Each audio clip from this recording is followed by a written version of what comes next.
ಶ್ರೀ ಗಣಪತಿ ಶಾರದಾ ಗುರುಭ್ಯೋ ನಮಃ. ಯತ್ರ ಯೋಗೇಶ್ವರ ಕೃಷ್ಣೋ ಯತ್ರ ಪಾರ್ಥೋ ಧನುರ್ಧರಃ ತತ್ರ ಶ್ರೀ ವಿಜಯ ಭೂತಿರ್ಧ್ರುವ ನೀತಿರ್ಮತಿರ್ಮಮ. ಶ್ರೋತೃಗಳಿಗೆ ಶ್ರೀ ಅಳಸಿಂಗರಾಚಾರ್ಯ ವಿರಚಿತ ಶ್ರೀ ವ್ಯಾಸ ಮಹರ್ಷಿ ಪ್ರಣೀತ ಶ್ರೀಮನ್ ಮಹಾಭಾರತದ ದ್ರೋಣ ಪರ್ವದಲ್ಲಿ ಸಾತ್ವಿಕಿ ದುರ್ಯೋಧನಾದಿಗಳ ಸಂಕುಲ ಯುದ್ಧವು ಎಂಬ 190ನೆಯ ಅಧ್ಯಾಯಕ್ಕೆ ಸ್ವಾಗತ. ಮಹಾರಾಜ, ಹೀಗೆ ಯುದ್ಧದಲ್ಲಿ ಅಪರಿಮಿತವಾಗಿ ಆನೆ ಕುದುರೆಗಳು ಮನುಷ್ಯರು ಸಾಯುತ್ತಿರುವಾಗ ಒಂದು ಕಡೆ ದುಶ್ಯಾಸನನು ದ್ರೋಣರನ್ನು ಹಿಡಿಯಬೇಕೆಂದು ಹೋಗುತ್ತಿದ್ದ ದೃಷ್ಟದ್ಯುಮ್ನನನ್ನು ಬಾಣಗಳಿಂದ ತಡೆಯಲು, ದೃಷ್ಟದ್ಯುಮ್ನನು ನಿನ್ನ ಮಗನ ರಥಾಶ್ವಗಳನ್ನು ಕೊಂದು ಅವನ ರಥವೇ ಕಾಣದಂತೆ ಬಾಣಗಳಿಂದ ಮುಚ್ಚಿದನು. ದೃಷ್ಟದ್ಯುಮ್ನನ ಮುಂದೆ ನಿಲ್ಲಲು ನಿನ್ನ ಮಗನಿಗೆ ಸಾಧ್ಯವಿಲ್ಲದಂತಾಗಿ ಅವನು ಹಿಂತಿರುಗಿ ಬಿಟ್ಟನು. ಆಮೇಲೆ ದೃಷ್ಟದ್ಯುಮ್ನನು ದ್ರೋಣನನ್ನು ಲಕ್ಷ್ಯದಲ್ಲಿಟ್ಟುಕೊಂಡು ಮುಂದೆ ಹೊರಟಾಗ ಕೃತವರ್ಮನು ಎದುರಿಸಿ ತಡೆದನು. ದೃಷ್ಟದ್ಯುಮ್ನನಿಗೆ ಅವನ ಇಬ್ಬರು ಸಹೋದರರು ನಕುಲ ಸಹದೇವರು ಬೆಂಬಲವಾಗಿ ಬಂದರು. ಎಲ್ಲರೂ ಮರಣಕ್ಕೆ ಸಿದ್ಧರಾಗಿ ಪ್ರಬಲ ಯುದ್ಧವನ್ನು ಆರಂಭಿಸಿದರು.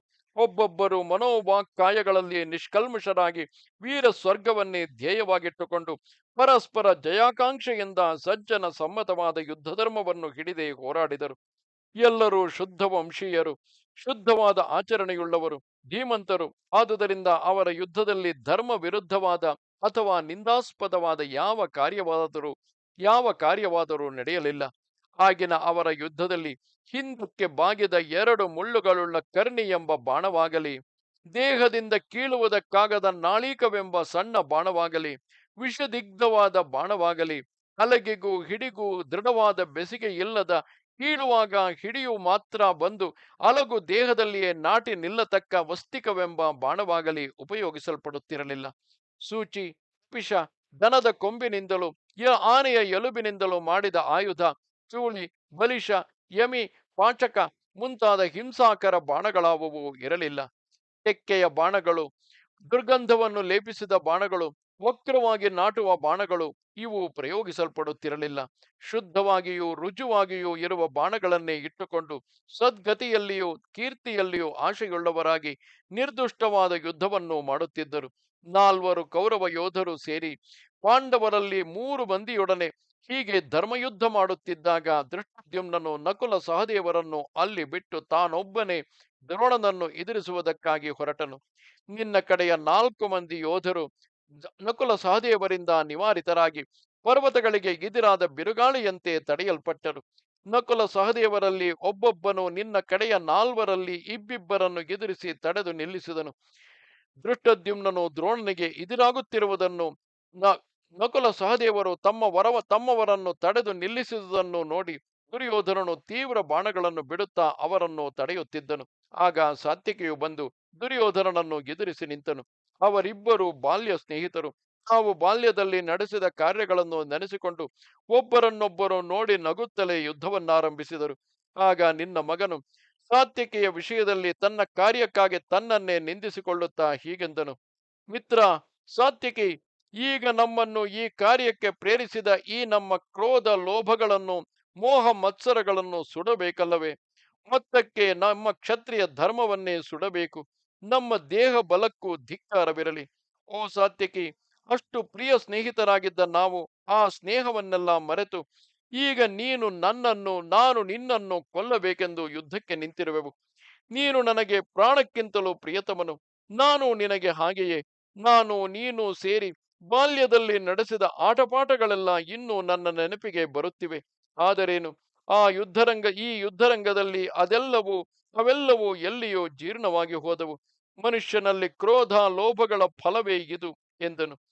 ಈ ಮಾತನ್ನು ಕೇಳಿ ಸಾತ್ವಿಕೆಯು ನಗುತ್ತಾ ಕೈಯಲ್ಲಿ ತೀಕ್ಷ್ಣ ಬಾಣಗಳನ್ನು ಎತ್ತಿ ಹಿಡಿದ ಹಾಗೆಯೇ ನಿನ್ನ ಮಗನನ್ನು ಕುರಿತು: ರಾಜಕುಮಾರ, ನಾವು ಹಿಂದೆ ಆಟವಾಡಿದ ಸ್ಥಳದಂತೆ ಇದು ಸಭೆಯೂ ಅಲ್ಲ, ಆಚಾರ್ಯ ಗೃಹವೂ ಅಲ್ಲ.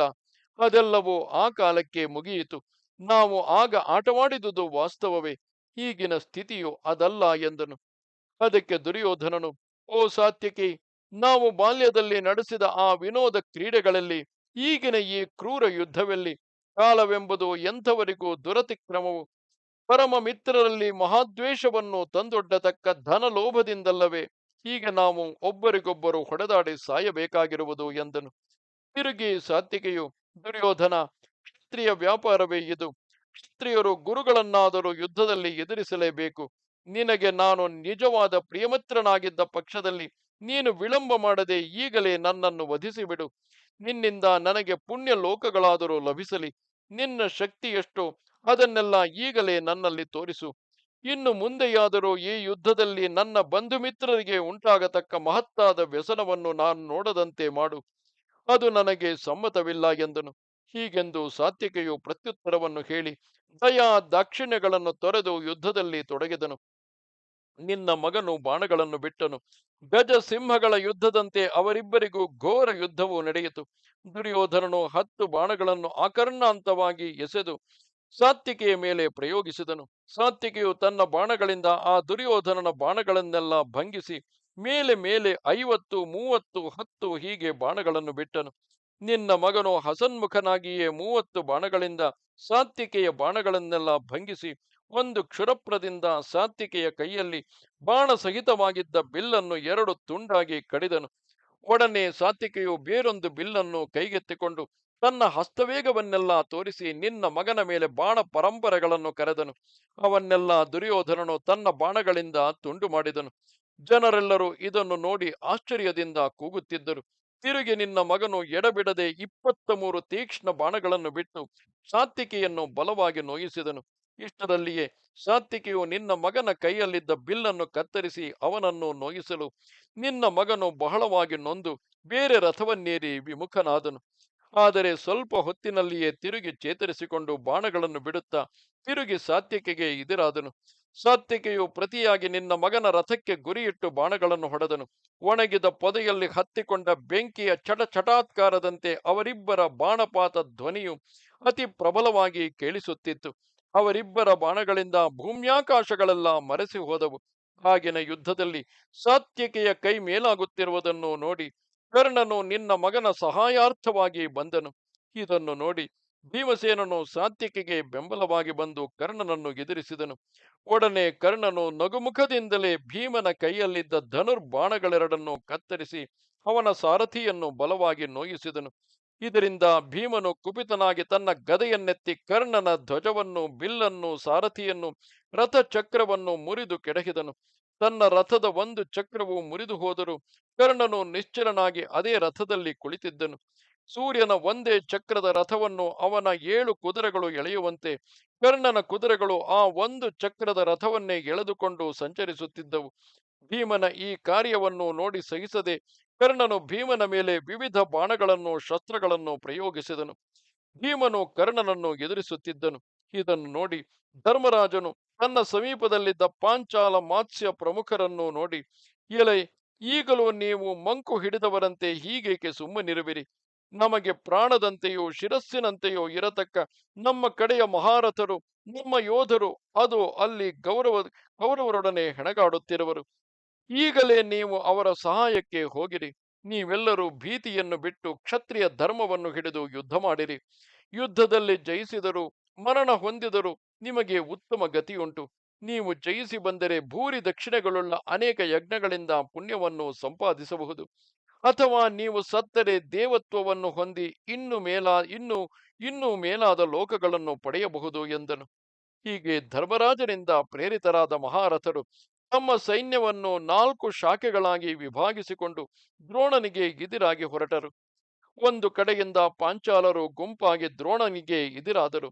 ಭೀಮಸೇನನನ್ನು ಮುಂದಿಟ್ಟುಕೊಂಡು ಬೇರೆ ಕೆಲವರು ಇನ್ನೊಂದು ಪಾರ್ಶ್ವದಿಂದ ದ್ರೋಣನನ್ನು ಆವರಿಸಿಕೊಂಡರು. ಆಗ ಭೀಮ, ನಕುಲ, ಸಹದೇವರು ಈ ಮೂವರು ಅರ್ಜುನನನ್ನು ಕುರಿತು, ಅರ್ಜುನ, ನೀನು ಈಗ ಆ ಕೌರವ ಯೋಧರನ್ನು ದ್ರೋಣನ ಬಳಿಗೆ ಹೋಗದಂತೆ ನಿವಾರಿಸಬೇಕು. ಆಗ ಮಾತ್ರವೇ ಅಸಹಾಯನಾದ ದ್ರೋಣನನ್ನು ಪಾಂಚಾಲರು ಸುಲಭವಾಗಿ ಕೊಲ್ಲಬಲ್ಲರು ಎಂದು ಕೂಗಿದರು. ಅದರಂತೆ ಅರ್ಜುನನು ಕೌರವರನ್ನು ತಡೆಯುತ್ತಿದ್ದನು. ದ್ರೋಣನು ದೃಷ್ಟದ್ಯುಮ್ನನನ್ನು ಮುಂದಿಟ್ಟುಕೊಂಡು ಬಂದ ಪಾಂಚಾಲರನ್ನು ಎದುರಿಸುತ್ತಿದ್ದನು. ದ್ರೋಣನ ಈ 5ನೆಯ ದಿನದ ಯುದ್ಧದಲ್ಲಿ ಉಭಯ ಪಕ್ಷದ ವೀರರಿಗೂ ಪ್ರಬಲವಾದ ಹೋರಾಟವಾಗಿ ಒಬ್ಬರನ್ನೊಬ್ಬರು ವಧಿಸುತ್ತಿದ್ದರು. ಇದು 90ನೆಯ ಅಧ್ಯಾಯವು. ನಮಸ್ತೆ ಶಾರದೆ ದೇವಿ, ಕಾಶ್ಮೀರ ಪುರವಾಸಿನಿ, ತ್ವಾಮಹಂ ಪ್ರಾರ್ಥೆಯೇ ನಿತ್ಯಂ, ವಿದ್ಯಾದಾನಂಚ ದೇಹಿಮೆ. ನಮಸ್ಕಾರ.